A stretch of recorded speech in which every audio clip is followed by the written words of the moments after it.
ঢাকার আমিনবাজার এবং ঢাকা দক্ষিণ সিটি কর্পোরেশনের মাতুয়াইলে দুটি বর্জ্য থেকে বিদ্যুৎ উৎপাদন প্রকল্প নিয়ে বৈঠক করেছেন প্রধানমন্ত্রী তারেক রহমান। আজ সকালে বাংলাদেশ সচিবালয়ের মন্ত্রিপরিষদ বিভাগের সভাকক্ষে এই বৈঠক অনুষ্ঠিত হয়। বৈঠকে জানানো হয়, চীনের সিএমইসি গ্রুপ আমিনবাজারে একটি ওয়েস্ট টু এনার্জি WTE বিদ্যুৎ কেন্দ্র নির্মাণে বিনিয়োগ করবে।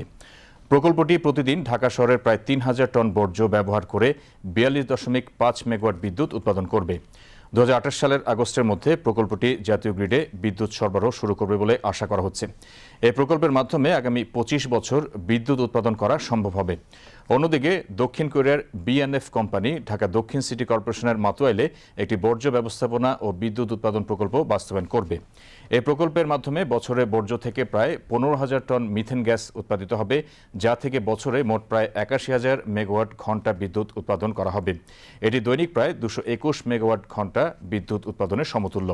এছাড়া এই প্রকল্প থেকে সৌর বিদ্যুৎ, সার, পশু খাদ্য এবং পরিবেশ বান্ধব ইকোব্রিক্স উৎপাদন করা হবে। এই প্রকল্পে প্রতিদিন প্রায় ৩,০০০ থেকে ৩,৫০০ টন বর্জ্য ব্যবহার করা হবে। এটি বর্জ্য ব্যবস্থাপনার উন্নয়নের পাশাপাশি জলবায়ু পরিবর্তন মোকাবেলা এবং বৈশ্বিক উষ্ণায়ন প্রশমনে গুরুত্বপূর্ণ অবদান রাখবে। প্রকল্প দুটি দ্রুত এগিয়ে নিতে প্রধানমন্ত্রী স্থানীয় সরকার, বিদ্যুৎ ও পরিবেশ মন্ত্রণালয়ের মধ্যে একটি আন্তঃমন্ত্রণালয় বৈঠক আয়োজনের নির্দেশ দেন। প্রধানমন্ত্রী তারেক রহমান নির্ধারিত সময়সীমার মধ্যে দুটি প্রকল্প বাস্তবায়ন এবং পরিবেশ বান্ধব প্রযুক্তির সর্বোত্তম ব্যবহার নিশ্চিত করার উপর গুরুত্ব আরোপ করেন।